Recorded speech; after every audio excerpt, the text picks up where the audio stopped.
Absolutely. Let's talk about Debris because, wow, what an incredible show. You played Julia on NBC's hit sci-fi show Debris. How did the role come to you? Uh, Honestly, it was an audition through my agent, which is the norm, right? But I gotta say, when it came through, it was one that seemed special, and I've seen other people, talk about that, but it felt like I was like, oh my goodness, I relate to this woman. I love this writing. I love Joel Wyman's work. I'd seen all of his shows, every episode. So for me, it was a bit like, okay, I'm going to bring my A game to this audition. Yeah. Absolutely. And were you excited to work with your fellow theater actor, Norbert Leo Butz? Because, that's incredible bringing you two together. Yeah. Excited is probably the understatement of the year. But yes, I was excited. Mostly because this is another strange kind of coincidence, but do you live in New York? I do, yes. You do. Okay. So you're aware of him Yes, yes. on the I've actually stage. seen him many times on Broadway, Yes. yes. Okay, right. So for me, I've only been to New York a couple of times, but theater is in my blood. Musical theater is where I've spent many years of my life on stage, and so I had never actually seen his work because I hadn't seen him in any shows, and I was watching Bloodline, and that's the show that he starred in, right? And I remember so clearly that day, it was like maybe the third episode in, and I paused it and I went on IMDb. I was like, who is this guy? He's so amazing. So then, flash forward 3 years later, and here I am talking to Joel about the backstory of the characters he's written before my first day, and saying, oh, Norbert, you and Norbert are going to get along so well. He's from the theater too. And I'm like, I know. So you're a seasoned actress, of both stage and screen. What was it about this script in particular that drew you to the project, made you want to sign on? In particular, it's the dealing how a family deals with grief and trauma when a really life-changing event happens. And I'm a mother of two boys. One of my boys is a teenager, and it's a scary time in the world, and it's a scary time in their lives, when they're just finding themselves. And so as much as it's painful as an actor to be able to integrate your own, deep-seated fears and with a character is kind of a rare and special gift, because it's kind of its own therapy. Like you get to experience it in an as if kind of way, but you also get to look at the things that really frighten you in your life and deal with them. Right, right. So, it struck me interesting when Julia said, not everything is conspiracy, Craig. But on this show, everything kind of is a little bit of a conspiracy and half-truths and things of that nature. And since working on Debris, have you found yourself questioning kind of your own life, more open to the what ifs versus the what is? Because that's sort of the crux of this show. Yeah, that's an interesting question too. Yes, and again, I don't know if it's pandemic times, but Right. but nothing seems to be at face value in our lives right now. There's just so much duality. There's so much people so sure of one thing and so sure of another thing, and they're completely diametrically opposed, right? Um, Yes. Politically, emotionally, just parenting styles, like just so many things uh, are definitely weighing on me in terms of where my energy is being put. What, like I said again, like things that I worry about. I sound like such a worrywart, but Julia is too. I mean, that's really Sure. what's she's just not. She's like a dog with a bone. She just will not stop trying to find a cure her son's name is Dario, Mhm. for what his condition is, and it's ruining their marriage because it's all she can focus on. And then the other piece, like you said, not everything's a conspiracy theory. Like that's as far as Julia goes with her knowledge. Like Right. he cannot talk about his work. And I don't know if you had a chance to see the episode on Monday, and but I do actually have the clip of our two scenes that are put together that are so juicy, which I could have Leslie send you if you wanted to see it. That'd be great. Yeah, great. And in that scene, that is a place where we really identify what happened, not all the specifics, but what happened, her guilt, and the fact that she feels like she's in this vacuum, like she can't talk to him about his work, and he doesn't want to talk about what happened in the accident. So we're in this place of, what do you talk about? How Right. was your day? Oh, it was great, honey. How was yours? It's great. Can't tell you anything. Well, I'm still depressed. Right. Like they're very stuck. And so then, therein is another moment for the creators of the show to use grief and loss as a connector. And it's Right. definitely a piece of this puzzle that Joel has been creating throughout the season. Well, yeah, I did catch your scene. By the way, it was incredible. You did a phenomenal job in Oh, that thank you. conversation you had with Julia and Craig. I felt like there was more to the guilt of, I felt like she had some guilt and there was more to it. And I was just wondering, will we get to the heart of what kind of caused their son's issues? And does it seem like Craig might share in that guilt? Because it seemed like that to me. It wasn't just you feeling guilty. I felt like there was a shared guilt there. And I'd like to get to the bottom of what that is. You think that So we're would going to get there? So would I. Well, I can't. There is more that, I do appear in another episode, so that's exciting. I know I'm not allowed to say anything about it, Of course. but I would say that some of those questions might get answered in season 2. Again, I don't know, because Joel is someone who only doles out the information as it's needed. Right. So that would be my guess, but I actually honestly don't know.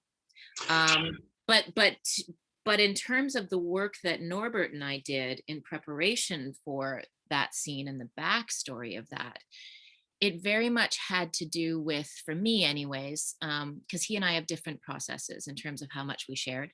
But for me, it very much had to do with, he wasn't there. Like, he literally wasn't there. I was the one driving, but he wasn't even in the country. So in terms of backstory, he was in Afghanistan on a mission. And that comes from Joel. That is actually, in his backstory. But for me, I was able to flesh out all of those months in the hospital with Dario, and how he wasn't able to be there with me through all of that. And he did come home for part of it, but then he had to go back and get deployed again. And, like that first few years, it was really me dealing with what had happened. And this child that was now had lost parts of his limbs and was not able to communicate anymore. So these are things that I had to fill in the backstory for, but I had full support from Joel in doing that. And So yeah, you were that's able why. to. Oh, Yeah, sorry. and that's why the scene, I think, is so full, because Norbert has all of his guilt in his character that he wasn't there, right? And so therefore you have this impasse with these two people. So you were able to rehearse prior to that scene, because it was really gripping, and I really felt it between the two of you, that loss, that disconnect. And so I wondered if you guys were able to kind of rehearse that beforehand and kind of bring it all together. I'll tell you what we did. We got the pages, we got on a phone call, Norbert and I. We talked through the beats, and we identified some things that we wanted to flesh out. And then we got on a Zoom call with Joel, and we had a good talk. And then he supported, some stuff, like some nuance, right, that we were able to bring to it. And then on the day, I wouldn't say we didn't rehearse it. No, Norbert and I did not rehearse it, but we did just read it for words. And I remember very clearly we got about halfway through the scene, and he said, no. He goes, you're so ready. You're so there. Well, let's stop. Let's save it for the camera. And so we didn't even finish reading it once. Oh, wow. Well, I mean, acting is reacting. So Yeah. sometimes you need it fresh, those emotions need to be fresh. Yeah. And I think, honestly, I think that's where he and I's theater training comes in, because we did do the scene. I'm gonna say, and honestly, it's kind of a blur, but I'm gonna say like probably 10 times. Oh, wow. And if you think about that, that's a long oneer of emotion and story. And it felt like a play. It felt like a mini play. And so in professional theater, as you know, we do 8 shows a week. So it was really just like put that hat on and like have that kind of um ability to just go again, go again, and go again. Yeah. Yeah. I mean, I was thinking the whole time I was watching it, will Craig possibly use that piece of the debris on their son? And is that going to maybe be a bridge to this divorce that Julia brought up? Because that reanimated power that we're learning about slowly as the series unfolds, I just kept wondering if that's where we're headed. That's an interesting question. I am not able to talk about that, but I think it's cool to see there's various ideas of what might happen. I've seen a few on social media, so I'm excited to see it unfold. I haven't seen the other scripts leading up to the one that I'm in, so there's pieces missing for me too. So yeah, we'll have to wait and see. Well, that's what I love about the show. The reveals happen slowly. And if you blink, you might miss something, a very specific clue that might, answer something later on down the line. Yeah. As actors, you guys, is everything new when you get the script? Every time you get the script, it's a new reveal, or do you kind of have a clue where things are heading a little bit beforehand? I would say for me, because my episodes were spaced out, um, I was able to have that talk with Joel when I was brought on the show, just to give me a sense of the arc of my season one. So for me, I didn't know much about the ending until maybe a couple weeks before we shot it. I knew nothing, I should say, about the ending, and neither did Norbert. And he was working every week. So I think that is the way that Joel prefers to work, is just information as needed. You know. As needed, yeah. The show has this distinct familiarity to it. The fans have kind of compared it to Fringe, and they've kind of compared it to the X Files. But it has its own niche, I think. What has been the fan response for you? Have they been, I've seen plenty of people say we want an all Julia episode. So yeah, I've seen a few people say that. So what has the fan response been for you? Well, especially this past Monday night, some just beautiful response, and it affected people the way that we wanted.